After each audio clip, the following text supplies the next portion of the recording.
Yo, check the mic, 1, 2, Beacon is the name. Lights up the city, ain't playing no games. Joel Simmons and Michael Seville, the vision is clear. Dropping knowledge, conquering all of your fear. Beacon, that's the sound of the future. The main hosts are here, they built the whole structure. Community strong, we rise from the ground. The Beacon power up, yeah, time to look up.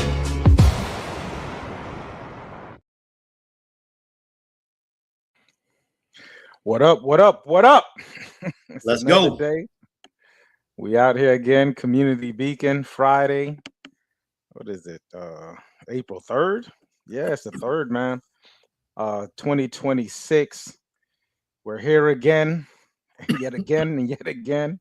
I'm Palm Beach Mike, your local real estate guy here in Northern Palm Beach County. Hey man, I saw Arsenio Hall the other day. Yeah. Arsenio was a beast. And now let me finish the intro because we'll go off into a tangent. Shouts out to my brother on the other side with the Arsenio Hall light. For those of us, it's telling our age. Remembering Arsenio Hall, golden age, baby. Yeah, man. Joe Simmons with the Tenacity Foundation. Good to be with the brother once again on this Good Friday. Hoping everyone's having an awesome time and possibly listening to us on your way home or sometime later on or whenever it is. Definitely appreciate you all for checking in, brother. What is going on? Oh man, it's been quite the season of life. We talked about it multiple times, so I don't even think that's what it's about today.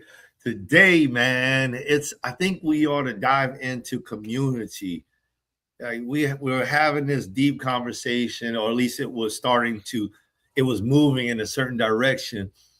And man, I just felt that thing like community, especially when you start to think about Maslow's hierarchy, which we go back to so quite frequently, right? We're referencing Maslow's hierarchy, and part of that is just this feeling of belonging, right? A space and a place.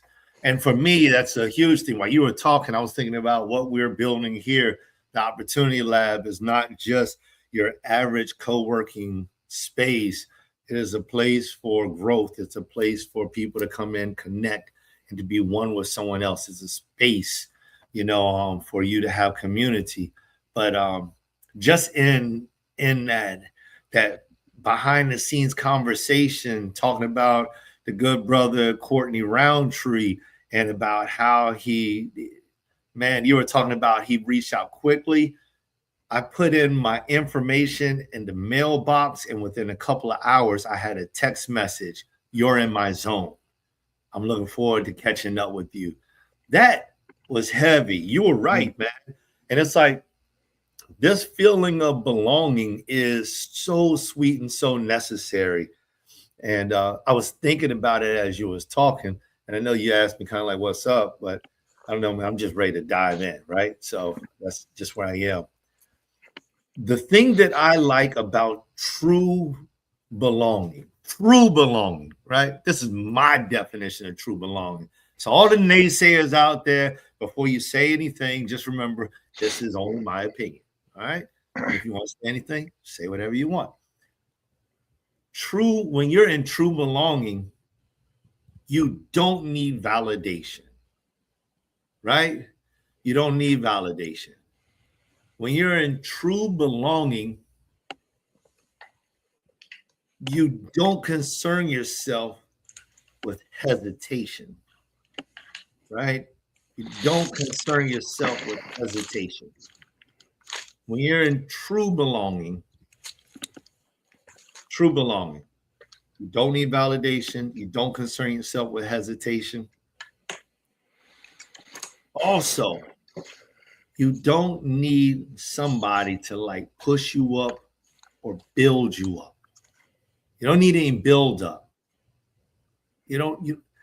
This is a space where you don't have needs. Why? Because you're fed naturally, spiritually, maybe not all encompassing fed, but you're there and everything is square. It's good. You can say something that disagrees with somebody else without fear of retaliation.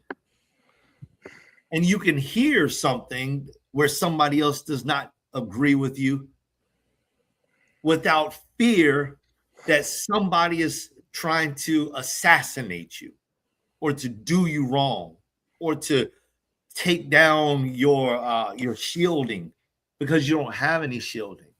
You can be free. You can be, in liberty. And so when I start to think of like this true belonging, like I'm in the place to be, it's like we can talk about any of these discussions. And if I disagree with you, and I feel like I'm harping on the disagreement side, and the reason being is because we in true belonging, there isn't really an argument. Now there can be a disagreement that can come across as an argument. It can sound crazy to other people, but who cares what they think or say?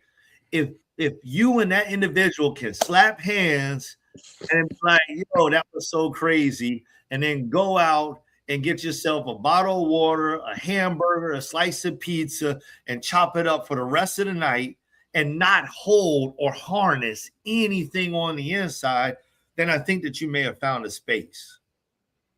Maybe you found a space. So that's my intro to what I would like to talk about tonight. I'm throwing it back your way, Mike. I appreciate it.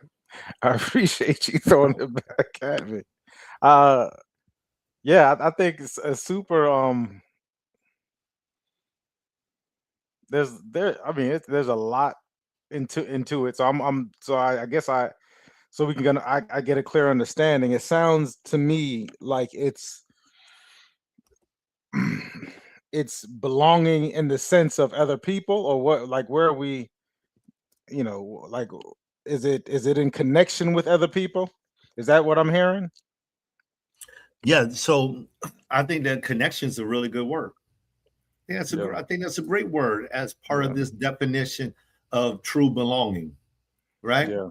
Being connected, feeling connected, like feeling it's reverberating too. Right. It's going back and forth. It's not a singular thing. It's not, I feel connected to you, but every single time it's like there's some type of shade there, if you will, on the other end. And I'm trying to disguise it. I'm trying to be like, no, it's really okay. It should be reciprocal, right? Yeah. And I love that. And even you going into the disagreement aspect of it. I think to have like a deep connection, like there has to be the ability to talk about some of the hard, what we would call hard things, right? Like things that tend to go deeper, which is beyond just the surface level. Because I'll think about this, like when you meet a stranger, right? Most people aren't just vulnerable to a stranger, like most people, because we're attempting to survey the landscape. Like you mentioned validation. And even in this sense of belonging, even in having a conversation, and this is so interesting because I was having a conversation with someone today about that, not necessarily the sense of belonging and wanting validation, having different probably perspectives on something, but also being able to say, okay, it's okay for you to have that perspective, just like it's okay for me to have that perspective. Oftentimes when I see arguments, it's always people attempting to let the other one know like exactly their side, right? Their truth to the matter, or the way that they see this thing. This is the Democrat and the political side, the religion side. Everyone's attempting to see like where I'm coming from. Now, I think when you start to supersede that conversation, or not, I don't want to say supersede that conversation. When you start to go deeper into that conversation from a place of, man, it's okay for this other person to have their views, just like it's for me to have their views. And if you can even get to that point, I don't think a lot of us get to that point because we're too busy attempting to prove a point. But if you can get to that point, the deeper that you all tend to be connected, even with when, you know, some of this stuff can come from a place of just being hurt, right? Man, I saw this. This is how it landed with me, and I was hurt because of this movement or whatever it is. Okay, and recognizing that within myself, like, oh man, I feel hurt. I feel whatever this is that's happening, and to be able to go to the other person and have that what you laid out as the space, or a person able to hold the space and say, listen, I can totally acknowledge and recognize you being hurt. What's so funny is oftentimes it's like I didn't even mean it that way, right? Like I was thinking about whatever I was thinking about. I probably could have been, and we always could have been, right? Hindsight is 2020, a little bit more compassionate, a little bit more understanding, a little bit, opening up the door. But at the moment, I think we do the best we can with the resources that we have at the moment. And I wasn't even thinking about it. I just wanted to get this thing done, or I just wanted to do what blah, blah, blah. But if you can acknowledge somebody's hurt, or acknowledge where somebody's at, I think that also helps in this space of this belonging, because it's not the absence. It's not the absence of disagreement, right? It's not the absence of feelings. It's not the absence of my experience. And it may differing from yours. It's in spite of this absence, in spite of this disagreement, in spite of whatever it is, I can still hold you in that space. I think about that with my son. Shouts out to Elijah and Paul. Both had birthdays this week. Happy birthday, boys. Yeah, man. I know I'm old because I said happy birthday to Elijah, and he shot back in a text message. He said, thanks, Pops. And I said, golly, when did I become Pops? it just happened overnight. Now I'm Pops. But me and Elijah, and heck, Paul for that matter, like we're at different points in life. We don't see this thing.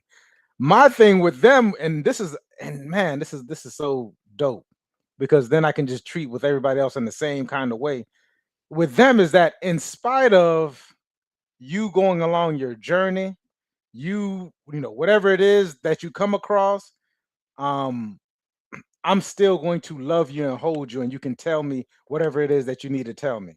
Like, we can still have these conversations. I would love it if you come speak to me first, but you may already know that I may say, I don't know if you should do that, right? Oh, maybe that's not, I wouldn't do that. I don't know if you should do that, whatever it is. And so you go about and do whatever it was, because you need to figure out exactly what it is that you want to experience, but still be able to come back and have that conversation with me. There's nothing that anyone can say about you. There's nothing that you can do that will make me not love you and hold space for you.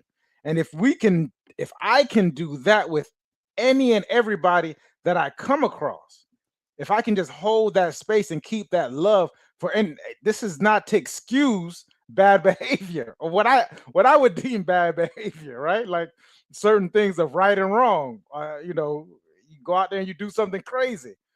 Hey, listen, you did something crazy, and that kind of speaks to our behind the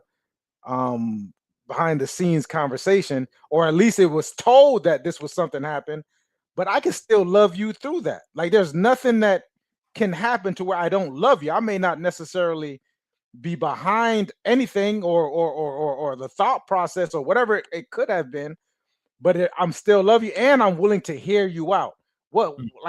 Talk to me about what's going on. And man, if a lot of people, all right, I'm done. Talk to me, brother. Let me let you jump in. I'm glad you give me a moment in. I gotta let you jump in. You're like ta. You're hitting these levels, like my pastor would always say. People be hitting these levels. You was hitting those levels right there. I'm gonna take two words out of this. Hold on, shout out to my cousin Dion, man. Love you. Shout out to Dion. Hope all is well. Appreciate you. She sent that love when you started talking about Pops. When you got called Pops. I think she liked that comment. From your son. So conversation is so good, right? So love, hearing. I love these things. So when we start talking about this community, right, the first place that we can start this community is at home. It's like, whoa, boom, what is that? I'm going everywhere else seeking for a place where I belong, when we could actually start a belonging right at home. Like, that is the first place that we should be starting a place of belonging. I should, as the father, I should be making my home a place where people feel like they belong. That's big. If I could deliver that to my children, what will happen? And so, like, you're talking about this, and I'm picking up not just what we've discussed in the midst of these last 15 minutes, but over the course of these last 5 years, right? And the development of yourself and myself, and how we are treating our young men, our children, to be at large, right? And just having these different types of conversations. You're talking about setting up a place where your young men feel like they can speak with you. Hey, you know, and then you said, you started to frame it kind of like, even if it's something crazy, not to say that is something crazy, or what is crazy for that matter, it doesn't really matter at all, because you're crazy, my crazy, two different crazies, right?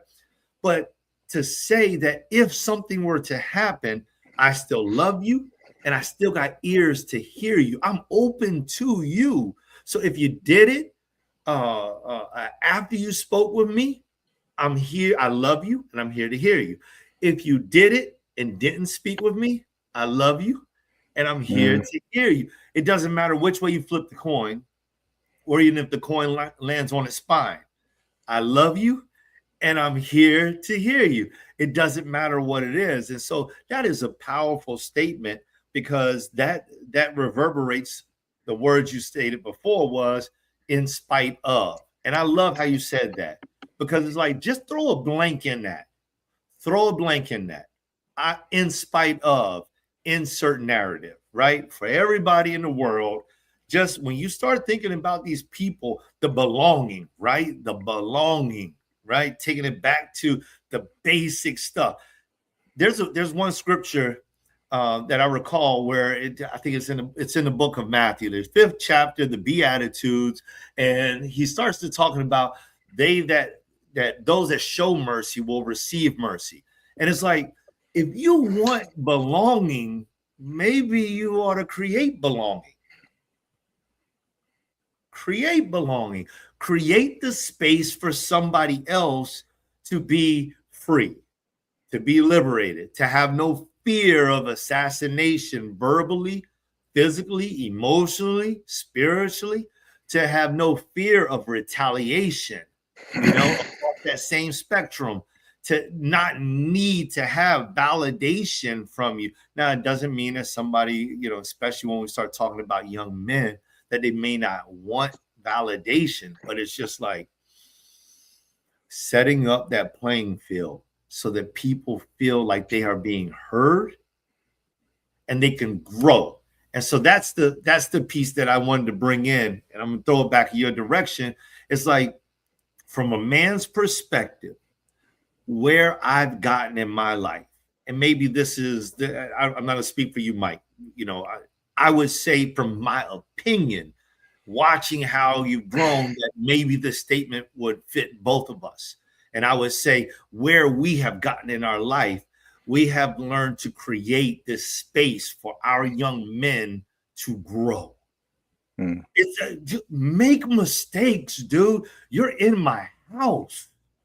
Like, I got you. I'm paying the bills. The lights are on. The water's on. You're going to get a meal. I may joke with you and say, if you don't do X, Y, Z, I'm getting rid of your bed. You're going to sleep on the floor. I may joke, but the bed's going to be there. Like, you got a place to stay, and there's no leak over your head. You're not underneath the bridge. Like, this is real. This is real. This is real. Appreciate it, son. This is real. That's what we are doing. But explore life. Explore life. Because my job, in my mind, in my heart, my goal has been for my children to prep them by the age of 16 to be able to make heavy decisions. Because from 16 on up, a child is really a lot of their makeup is what they will be when they move out the house as a man, or for women as a woman. A lot of what you see right around that age of 16, 15, 16, you're going to see more of it. And the only thing we're really doing at that point in time is not so much molding, but we're just knocking off rough edges. We're trying to help them become sharper. We're trying to help them, you know? So it's like, you got to be there. And I love where this conversation is going. Yeah, absolutely, man. I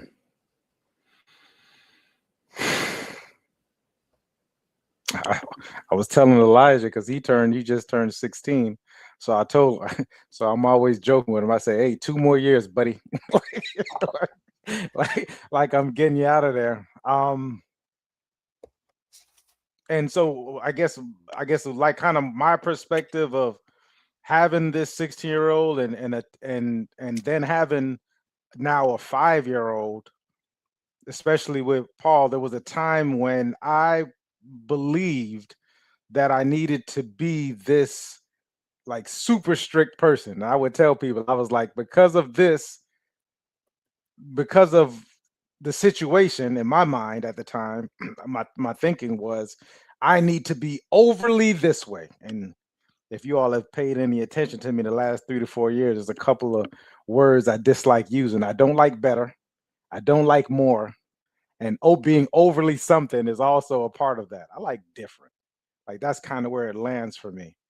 And so like with Paul and even with Elijah, because of what I feel like life does to us as we get older, the experience of life happening, it's so important for me for them to be their true selves, whatever that is. Whenever and this is me just looking at them, there's certain parts where they just they get a chance to reveal it. I think Paul, the younger you are, the easier it is for those things to take place as life is happening. And so as a father, I just point the stuff out. Like when Elijah is being his true self, like this, my belief is like this godlike self. I'm just like, boom, there it is. You know what I mean? And it makes me feel a certain kind of way, because when I see it in him, I see it in myself too. So it's like, oh, here we go. You know what I mean? And then it can last anywhere from an hour. Like if you all been paying attention the last couple of months, I've instituted this 15 minutes of whatever it is. And that means like you get 15 minutes of fully me, meaning my phone is, or whatever it is that you want. No judgment, no nothing. I drop everything. Hey, what's going on? Whether it's something you want to be serious and tell me something, or you want to joke and play or whatever, like there's no pineapple, there's no safe word within those 15 minutes as far as I'm concerned. Like we're gonna have our 15 minutes of just pure joy and love and presence, really presence. And so learning that with Elijah, right? The first always gets that he gets this development as a father. And now with Paul, it's just like, man, just be you. There's so much more. There's so much of the world that's already gonna mold your way of being, environment. Religion is huge. Politics, gender, so whatever sociological thing that's happening, it's already gonna point you in a direction. I just want to see you, whatever that is, and the true you. And I'm just gonna be like, all I do is just reveal it to him, like that's it. When he's mad, okay, what does that feel like? Like Paul say, I'm angry. And I do with Elijah too, just a little bit. I'm probably a little bit more different in the way that I approach, strategic rather, because he's older. But Paul is like, I'm angry. I'm like, what's that? Like, I want him to define what anger is and what it is for him. That way, when he feels it, it's not foreign, or he's not running off with this feeling, so to speak. it's like, oh, I can recognize this feeling. I've had it before. And my father was there in it. So when he throws his temper tantrums, it's not, oh, stop this. It's just like, huh, what's that about? Oh, I'm angry. Okay, so that's what you do with your anger? You cross your hands? Yeah. You put your head down and you stomp around? Yeah. I'm like, okay, well, let's go ahead and have your fit or whatever it is. It's a dope book called Listen. Man, I forget what the author's name is, but super dope book, and it talks about it kind of alludes to what I would call conscientious parenting. Um, so that's a part of it where it's just to witness it and not to correct it and not to change it or make it so I'm comfortable with it. Like I've noticed that there's times when they're getting to a certain way or they even say things like Elijah's a 16-year-old. He's gonna say some stuff. You know what I mean? To where it could be like the simplest thing, and I'm like, oh, so I'm like, ouch. He'll say something that hurts me. I'm like, ouch. He's like, what is it? Ouch. That's tough, right? And that what that teaches that for them to be with it, it also teaches me because I think these kids, like it's almost like a reparenting phase for myself, to where it's just like I can, I'm looking at myself and things that probably, that I wasn't comfortable with before within myself. We spoke about this. We kind of started off talking about this belonging. I think the super belonging, I mean, like where it starts is not necessarily in the house. I think it starts within myself. I think there's a lot of us that are around and we don't know ourselves. I heard the lead attorney say yesterday, he was talking about what makes a great marriage. And he said, there's 3 things. He said, you got to know you. Like he was specific. Like you have to know you have to be okay with you. And so I think the belonging part, if I can get a true sense of belonging with myself, meaning I'm good with my feelings, I'm good with my thought process, how I align, the truth within myself, I can recognize these things within myself, then it makes it a lot easier for me to give that to other people, as opposed to giving from a quote unquote empty cup. You mentioned a biblical scripture, and I'll mention something from the Quran where it states, he says, I am truly near, and we are closer to him than his jugular vein. This is God talking. So it's like it's the belonging first was in the relationship with God, was in my belief that since God is within me, it's like that belonging within myself, like this closeness, because I'm going to be dealing with myself all the entire time. If I can understand that, and then when I'm in connection with other people, if I could recognize a lot of the impartialities that I have going on, like, man, Mike, did you eat today? That whole Snicker bar commercial, like, did you eat today? Or your sugar's low, or whatever it is. If I can recognize that, then I can also have compassion for myself. I can love myself in whatever it is that I have going on. Then the easier it is for me personally to kind of give that back or to receive it with a person. But just being in that belonging with yourself is super important. And I'll end with this, because I know we said we're going short, is that the loving is, because I don't want people to believe that this is just a free-for-all. Like I was joking with Paul the other day. I was like, you think this is the fun house? he's like, yeah, daddy's house is the fun house. I said, oh, like I felt that. I said, for me, love also has boundaries. And the boundaries is not, I'm going to discipline you or whatever it is. Like, I'm going to force you to go in this direction or like, this is the direction you need to go into.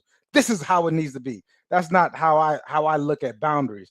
Boundaries is also, I may need to give space, and you're not just going to run over me. Like, you're not going to be angry at me. You're not going to be angry at others.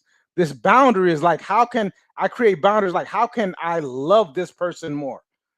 Like, what is it that I'm going to do that's in regards to when this behavior happens that also allows me to love this person once it's done? Like, what is it? And oftentimes for me, it's not in that strict disciplinary sense of the way. It's probably more like getting super understanding about what it is, what's actually going on and what they're feeling and how what's going on in their mindset, and then respond in kind. So yeah, man, awesome. I'll Love leave it. it at that. I know we said we was gonna be short. Yeah. Okay. Let me give a little response to some of the things that I heard you say, and I'll leave my closing remarks with that as well. I'll keep it kind of short.